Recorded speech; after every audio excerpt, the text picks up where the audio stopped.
Good morning বন্ধুরা, তোমরা সবাই কেমন আছো? আমি খুব ভালো আছি। সুতোপার ব্লকে তোমাদের অনেক স্বাগত আর অনেক ভালোবাসা। আশা করি তোমরা সবাই খুব ভালো আছো আর আমিও খুব ভালো আছি। আর সকাল সকাল চলে এসেছি, বেশি সকাল না, এখন 8:30 বাজে। জামা কাপড় মিলেও দেবো, তাই ছাদে এসেছি। আর প্রচণ্ড ঠান্ডা, কি আর বলবো, সবারই একই অবস্থা, কনকনে পুরো ঠান্ডা। এইদিকেই যদি এরকম হয় তাহলে গ্রামের দিকে কি অবস্থা। আর ওইদিকে তাও রোদ উঠছে আস্তে আস্তে, উঠলেই ভালো, চান টান করে এসে বসবো। আর যার জন্য আজকে আসা, আর আজকে আমি একটু চিকেন রান্না করব। খুব অল্প সময়ে তাড়াতাড়িও হয়ে যাবে জিনিসটা, তোমাদের সেটাই দেখাবো। আমি যেমন পারি, যেইটুকু পারি তোমাদের দেখাবো। আর তাহলে যখন রান্নাটা শুরু করব তখনই তোমাদের সব কিছু দেখাবো। এখন কাটাকুটি করছে মা, তো কাটাকুটি হয়ে যাক, সমস্তটা তোমাদের সঙ্গে তুলে ধরবো। চলো তাহলে ভিডিওটা তাহলে তোমরা দেখতে থাকো। এই মাংস ম্যাগনেট করবো বলে আদা রসুন ধনে জিরে বাটা আর গরম মশলা বাটা আজকে হবে রান্নাটা, পুরো বাটা মশলা। তার শুকনো লঙ্কা দেবো না, বাবা খাবে, মা খায় না চিকেন, প্রচণ্ড ঝাল হয়ে যাবে বলে শুকনো লঙ্কাটা ব্যবহার করিনি। তার বদলে আমি এই লাল মির্চ একটুখানি দেবো, আর হলুদ আছে, হলুদ দেবো। পুরো আজকে রান্নাটা হবে বাটা মশলা। আর তোমরা তাহলে পুরোটা দেখতে থাকো। আর ম্যাগনেট করে 8 ঘন্টা মতো আমি রেখে দেবো, তারপর রান্নাটা টোটাল শুরু করব। চলো তাহলে ভিডিওটা তোমরা দেখতে থাকো। আদা, এই রসুন দিচ্ছি আমি, এবার ধনে জিরে বাটাটা দিয়ে দেবো, হাতই ব্যবহার করলাম। আর এই গরম মশলাটা নামাবার আগে দেবো, আর এই লাল মির্চটা একটুখানি দিয়ে দেবো।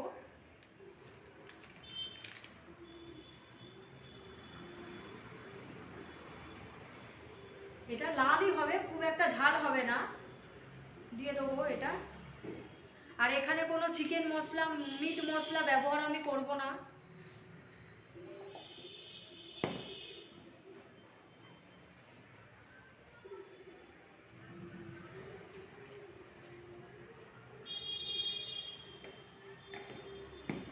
এবার সর্ষের তেল আমি দিয়ে দেবো।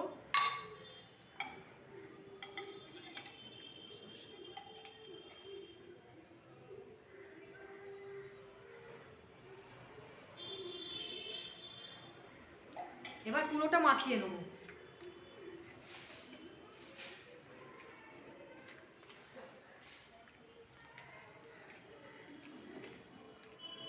ভালোভাবে মাখিয়ে নেবো যাতে মশলাগুলো ঢোকে।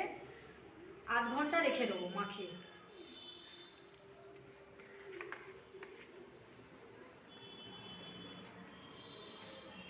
তাহলে চলো 8 ঘন্টা পর আবার ফিরে আসছি। আর আলুটা ভেজে নিচ্ছি, হালকা করে আলুটা ভেজে নেবো। এই সর্ষের তেলটা দিয়ে দেবো, আজকে ডেচকিতে রান্না করছি। সর্ষের তেলটা দিয়ে দিলাম।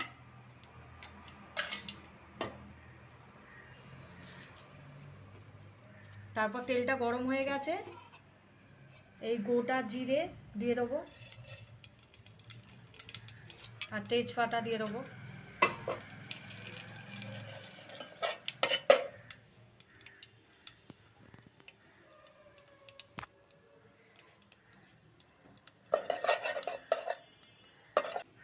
এই পেঁয়াজ কুচি দিয়ে দেবো।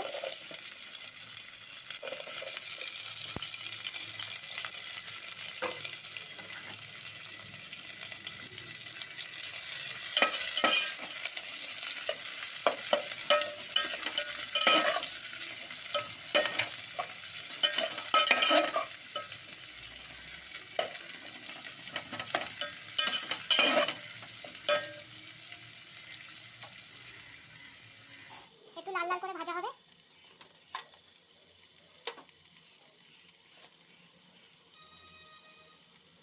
এই অল্প কটা আমি একটু চিনি দিয়ে দেবো লাল হওয়ার জন্য, কালারটা যাতে রান্নার ভালো আসে।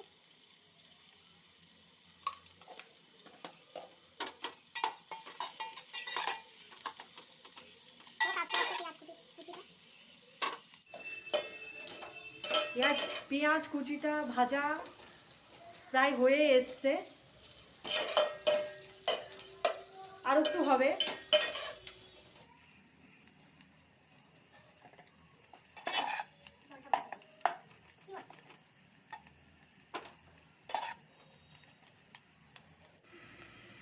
এই দেখো পেঁয়াজটা মোটামুটি ভাজা ভাজা হয়ে এসেছে, আর মাংসটা ম্যাগনেট করা মাংসটা একটু পরেই দেব।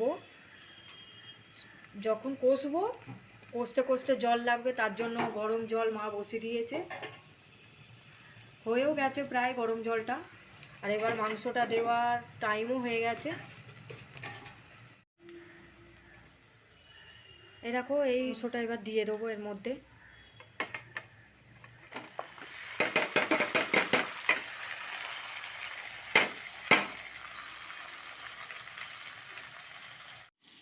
এবার কষবো।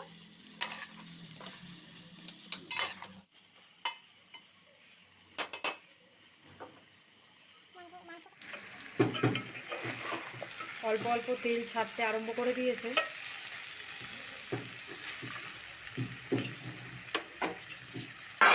একটু থালা চাপা দিয়ে রেখে দেবো, মাংসটা কষা হোক।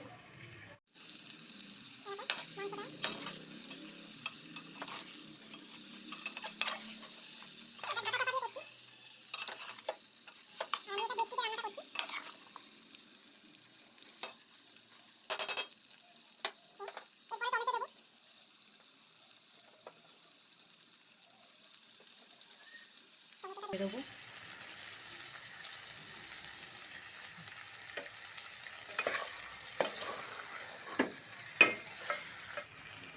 টমেটোগুলো পুরো গলে গেছে, দেখো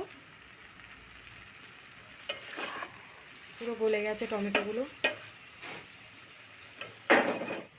এরকম মাংসটা কষা হয়ে গেছে, চিকেন তো আর বেশি কষলে গলে যাবে, এমনিতেই ছেড়ে ছেড়ে গেছে একটুখানি।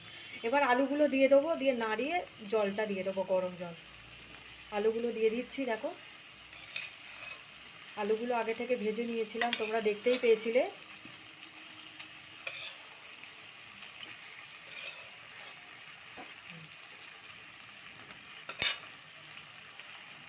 এবার আলুগুলো নিয়ে একটু কষে গরম জলটা দিয়ে দেবো।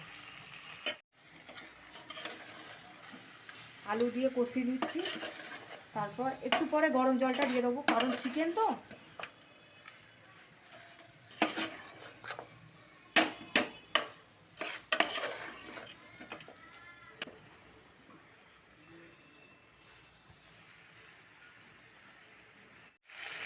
এরকম মাংসটা কষানো হয়ে গেছে, এবার গরম জলটা দিয়ে দেওয়া হচ্ছে। দেখো গরম জল দেওয়া। এবার পরিমাণ মতো একটু নুন দিয়ে দেবো।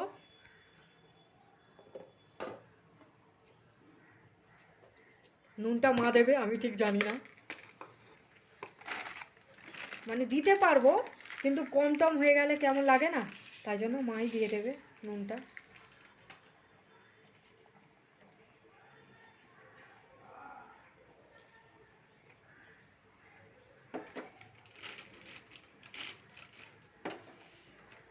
চলো এবার হতে থাক, ঢাকনা চাপা দিয়ে দেবো। এরকম মাংস রান্নাটা প্রায় হয়েই গেছে, এবার গরম মশলাটা দিয়ে দেবো উপর থেকে, আর একটু নাড়িয়ে দেবো।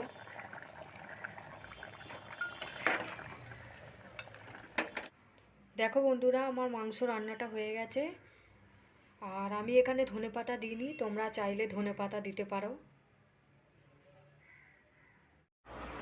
আর মাংসটা দেখলে মাংসটা রান্না হয়ে গেল, আমি যেমন পেরেছি তেমন করেছি। আর যদি ভিডিওটা ভালো লাগে অবশ্যই লাইক করো, শেয়ার করো, কমেন্ট করো এবং সাবস্ক্রাইব করো। আমার পাশে থেকো এইভাবে, এটাই বলবো। তাহলে আবার অন্য দিন অন্য কোনো ব্লগের সাথে তোমাদের সঙ্গে দেখা হবে। ভালো থেকো, সুস্থ থেকো, টাটা।